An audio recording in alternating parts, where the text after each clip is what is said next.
So I'm getting questions about the outcomes of the Italian election where Giorgia Meloni won, and she is a far right candidate in their system. And I'm seeing on TikTok creators with far more followers than I have throwing out breaking news that suddenly Italy's on a push to fascism, like this is Mussolini 2.0. It's not even close.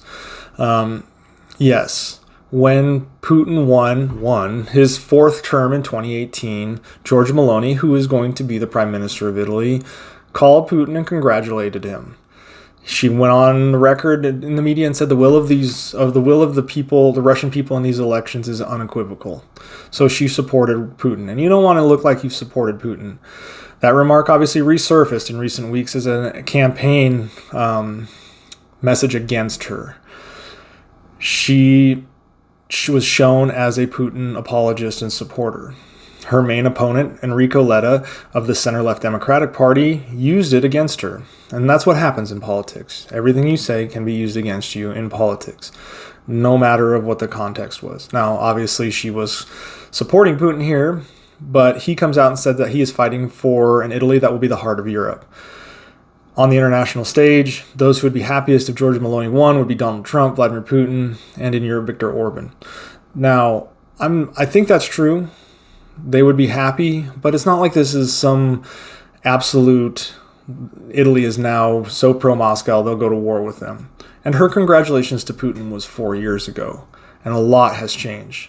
Aldo Ferrari, who is the head of the Russian program at the Institute for International Political Studies, said this debate is a legitimate one, but the importance of her ties with Moscow is being blown out of proportion and used in the electoral campaign as a topic to brandish against the adversary. And I agree. They're doing what all campaigns do. They're blowing up the context of what has taken place. Now, while the fall of Draghi's administration likely pleased the Kremlin, it's not an absolute win. We aren't dealing with Mussolini here, even though there are ties to Mussolini. But ties don't necessarily mean absolute policy. I mean, a good chunk of the people in Germany descended from Nazis, and they aren't a Nazi government in the slightest. Yes, her two right-wing allies, Berlusconi and Salvini, have ties to Russian President Vladimir Putin. Salvini warned that sanctions against Moscow are hurting the Italian industry, which is actually true. It's hurting everyone. Sanctions are hurting against Russia are hurting everyone, but we do it because it's necessary. Berlusconi has excused Putin's invasion as foisted on him by pro-Moscow separatists in the Donbass. He's trying to limit damage to Putin.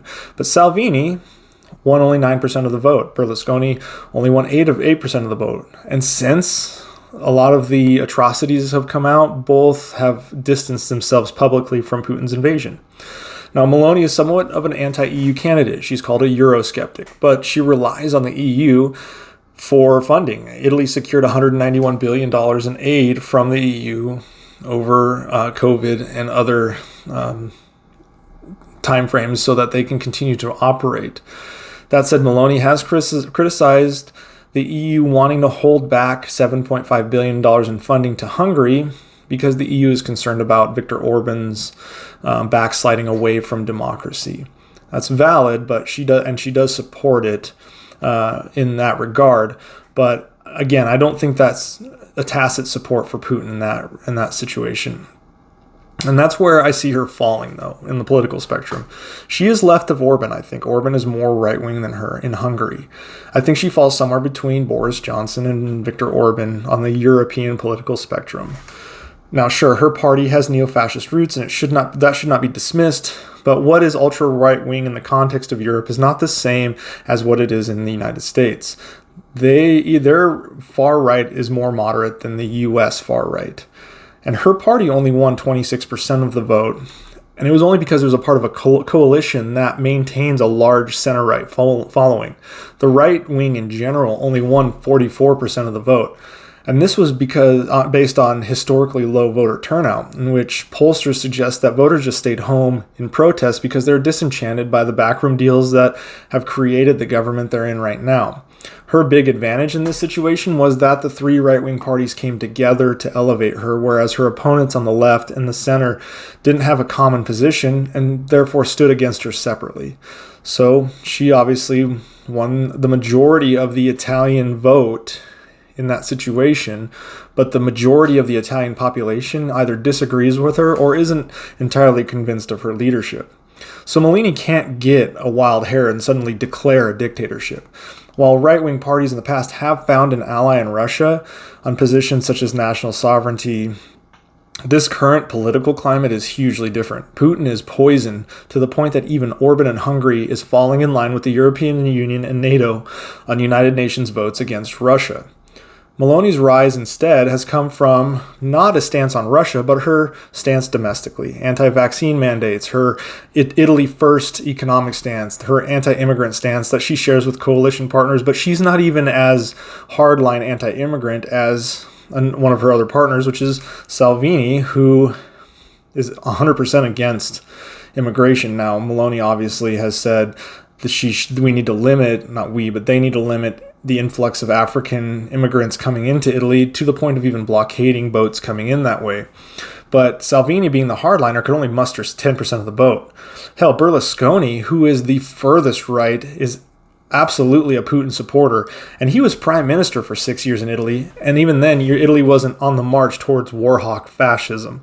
So we need to kind of take 10 to 15% off of our fear here and realize there's been further right leaders in our lifetime in Italy. So the reality is, even if Italy completely backs off, it's a tier 3 NATO partner. The US is the sole tier 1, UK, France, Germany, Canada, Turkey, tier 2. Italy is like Poland. They need NATO and the EU more than they are needed. So Italy will play ball on our side. And as such, Meloni has really recently condemned Russia's unacceptable large-scale act of war. She calls it a war specifically and not a special operation like some former US generals do. Looking at you, Scott Ritter, you nonce moron. Side note, I love the word nonce. The Brits did a good job with that one. Anyway, according to ISPI's Ferrari, he says, I don't see a shift on her Italy's position or Italy's position with regard to Ukraine. Meloni has kept a clear stance on Ukraine, which is in line with the US, UK, and the European Union, and concerns about Russia's relations are inflated. She won't lean towards Putin, as the invasion of Ukraine has now rendered any positive shift towards Moscow completely untenable. Meloni and her party have repeatedly said without hesitation they support NATO. However, Italy has become quite insular, and that's where Meloni comes in. So unlike the US or the UK, the Italians may not throw as much money overtly at Ukraine, but no Italian party supports what Russia's doing, and less than 15% of Italians support it. In fact, a Pew Research study showed from 2020 to 2022, the percent of right-wing Italians that support Russia in general, not just the invasion, dropped from 65% to 16%. Meloni's party doesn't like Russia. They have said as much recently. And as I've said, I think Meloni's election has little to do with Russia and more with domestic policies. So I expect a Meloni-led government to follow Italy's current foreign policy, including her repeatedly stated pro-NATO stance and a strong support for supplying Ukraine with weapons to defend against the Russian invasion, even if some in her coalition strike a slightly different tone, but still largely anti-Russian invasion tone. At worst, the influence of her coalition partners may lead her to suggest less financial support to Ukraine from Italy. But that's only, up to now, that's only been about $200 million anyway. Estonia gave more to Ukraine in that same time period. So, again, I think a lot of the rhetoric, the excitement is overblown. I think Italy's stance in NATO, Italy's stance in the European Union is going to remain unchanged. Meloni is going to be focused so heavily on domestic policies that a lot of the Russian stuff she's going to leave to the UK, the EU, and the UK and the United States, and anything the EU wants or anything that NATO wants, probably 95% of it she'll be on board with, and she said as much. So again, I don't think there's a lot to worry about. Italy's march right is similar to probably the United Kingdom's march right when they elected Boris Johnson, or the US's march right when they elected Donald Trump.